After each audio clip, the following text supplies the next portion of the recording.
السلام عليكم، معكم يوسف واهلا بيكم في فيديو جديد. والنهارده شباب هنلعب مع بعض لعبه ماينكرافت مره تانية. لكن قبل ما نبدا الفيديو انزل تحت اعمل سبسكرايب وفعل زر الجرس عشان يوصلك كل جديد، واعمل لايك ويلا بينا نبدا.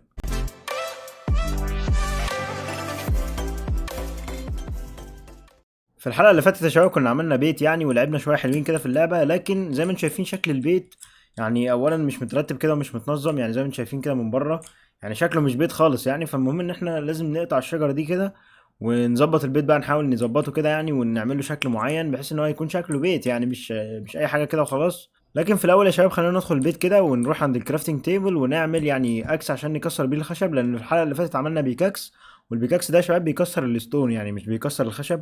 فدلوقتي خلينا نعمل اكس بالخشب يعني. دلوقتي يا شباب فتحت الكرافتنج تيبل وشفت ان الكتاب يعني هو ده الاكس زي ما انتم شايفين، وده ستون اكس يعني اكس ستون يعني اقوى شويه من الاكس الخشب برضو.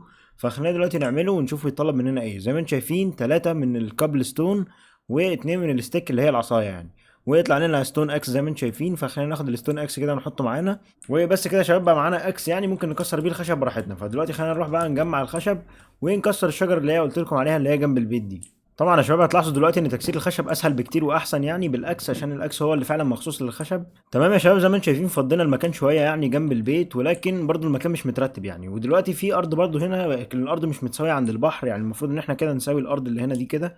فيا شباب شكلي هضطر ان انا اشيل الشجر دي كمان واسوي الارض كده قدام البيت يعني، عشان ممكن بعد كده نعمل حديقه ونزرع فيها اللي احنا عايزينه مثلا، عشان يعني يكون عندنا مصدر ثابت كده للاكل يعني، وممكن ناكل منه اللي احنا عايزينه. فدلوقتي خلينا نشيل الشجر دي كمان واسوي الارض هنا كده وارجع لكم تاني. دلوقتي يا شباب زي ما انتم شايفين شلت الشجره التانيه اللي جنب البيت برضو، ولكن دلوقتي الليل بدا يجي يعني، فالمفروض ان انا اروح انام كده يعني واستنى لغايه ما الصبح يطلع وبعد كده اكمل شغل تاني يعني. The next day. طبعا يا شباب زي ما انتم شايفين حاولت اسوي المكان ده زي ما انتم شايفين كده بالديرت يعني، بس هو طبعا لونه مش اخضر لان انا لسه حاطه دلوقتي وبياخد شويه وقت يعني على ما ينمو عليه العشب اللي هو الاخضر ده. هتلاقوه يعني شويه بشويه بدا يكون لونه اخضر يعني كله. وكسرت شويه في البيت يعني عشان عايز ان انا اعدل شكله، لان مش عاجبني بصراحه شكله كده. ومش عاجبني يا شباب اتجاه الباب من هنا يعني، انا ممكن اخلي الباب من الناحيه التانيه من هنا مكان الحته اللي هنا دي كده. فدلوقتي هعدل شويه في البيت وبعد كده ارجع لكم تاني واوريكم الشكل النهائي يعني بعد ما عدلته. 2000 years later. زي ما انتم شايفين يا شباب يعني هديت البيت كله بسم الله ما شاء الله يعني، لان المكان بصراحه مش عاجبني يعني. مهما سويت هنا وظبطت بصراحه يعني المكان مش حلو وما فيهوش اي موارد كده، ما فيش يعني كهوف مثلا او حاجات نستكشفها يعني، كلها كده نفس الحاجه. فاعتقد ان احنا ناخد مواردنا كلها يعني ونروح مكان تاني ونبني فيه بيت تاني يعني غير ده خالص، لان ده بصراحه انا يئست منه يعني. بصراحه كل ما اعدله بيكون شكله مش عاجبني برده، فخلينا نروح مكان تاني يعني. دلوقتي يا شباب زي ما انتم شايفين خدت كل حاجه قيمه يعني موجوده هنا، وخلاص هسيب المكان ده على حاله كده وهمشي اروح مكان تاني يعني، لان بصراحه المكان ده مش عاجبني يعني. اولا في وحوش كتير بتطلع لي، ثانيا مفيش اي كهوف او حاجات نستكشفها يعني، وثالثا انا جنب الميه يعني. كل ما حاولت اهد حيطه مثلا او اعدل اي حاجه من الميه بتدخل عليا كده فجاه ومش بعرف يعني اوقفها يعني غير لما احط حاجه تاني بدلها، فدي مشكله يعني. زي ما انتم شايفين يا شباب طلعت على قمه جبل يعني، ودلوقتي بقينا كاشفين جزء كبير جدا من الماب يعني، فممكن نختار يعني مكان نروح نقعد فيه. زي ما انتم شايفين يا شباب وانا بتفرج كده لمحت هناك يعني في بوابه نظر يعني موجوده، لكن هي البناء بتاعها مش مكتمل يعني. فالمفروض ان احنا نروح عندها يعني ونحاول نرممها وكده ونعيش عندها يعني، عشان لما نكون جاهزين نروح نفتح بوابة النظر دي وندخل فيها ونروح العالم التاني يعني، ونبدأ نقتل الوحوش ونجمع الحاجات اللي احنا عايزينها. فدلوقتي خلينا نروح عند المكان دوت ونشوف هنعمل فيه ايه. زي ما انتم شايفين يا شباب رحت على المكان اللي هو هنا ده، وهي دي البوابة اللي قلت لكم عليها ومش مكتملة يعني، بس المكان ده اعتقد كويس يعني شوية، لان المكان متساوي يعني. زي ما انتم شايفين الارض شوية متساوية يعني، فممكن نعمل فيه بيت ونعيش فيه يعني. ودلوقتي يا شباب في المكان ده برضو لقيت خرفان كتير جدا ودي حاجة كويسة يعني. فدلوقتي خلينا نقتل الخرفان دي واجمع شوية اكل يعني ليا عشان اكل بسرعة. دلوقتي يا شباب وانا بستكشف المكان هنا جنب البوابه لقيت شيست هنا موجود فيه حاجات. فدلوقتي خلينا نفتحه ونشوف ايه الحاجات اللي موجوده فيه. دلوقتي يا شباب لقيت في الشيست دوت يعني هو جولدن، يعني الجولدن هو ده يا شباب بنستخدمه في الزراعه وبيكون مفيد جدا يعني. ولقيت كمان جولدن ابل ممكن اكلها وتديني طاقه يعني مره واحده كده كتير جدا احسن من اي اكل تاني يعني. فدلوقتي خلينا كده ناخدهم ونحطهم معانا يعني. ولقيت كمان ولاعه تقريبا، هي دي ولاعه مش عارف بصراحه يعني، تقريبا هي ولاعه.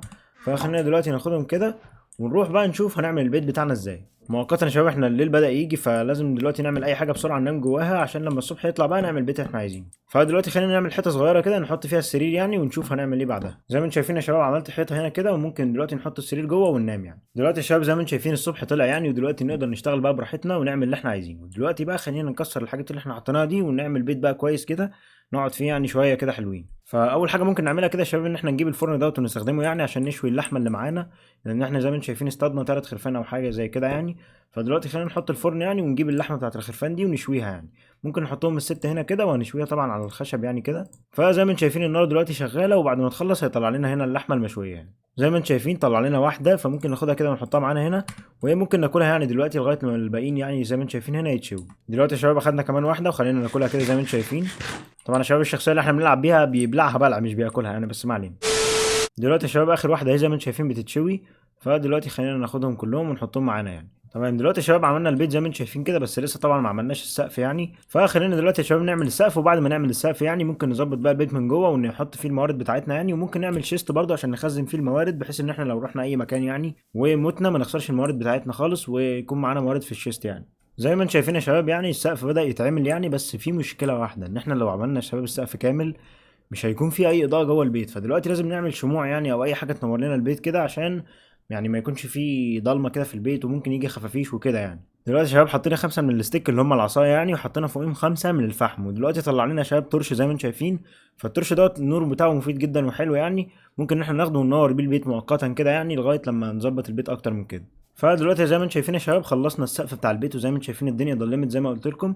فدلوقتي خلينا نستخدم التورش يعني، ممكن نحط واحد في الزاويه دي، واحد في الزاويه دي، وواحد في الزاويه دي، وواحد في الزاويه دي، وكده يا شباب البيت بقى منور يعني كويس جدا. وممكن يا شباب نحط 2 بره برضو جنب الباب كده يعني، عشان يكونوا منورين بره البيت يعني، عشان لما يجي الليل نكون شايفين بوضوح يعني. ودلوقتي يا شباب خلينا نرتب البيت بقى ونحط فيه الحاجات بتاعتنا زي ما انتم شايفين بره يعني. الليل بدأ يجي بس مش مشكله يعني، احنا جوه البيت ومفيش اي خطر ممكن يجي لنا هنا. ودلوقتي ممكن نرص حاجتنا براحتنا من غير ما يكون خايفين من اي خطر مثلا ممكن يجي لنا، او وحش مثلا ممكن يقتلنا وكده. فخلينا دلوقتي نشوف ايه الحاجات اللي معانا واللي محتاجه تترص يعني. اول حاجه معانا الكرافتنج تيبل، ما حطيناهاش يعني، المفروض ان احنا نحطها.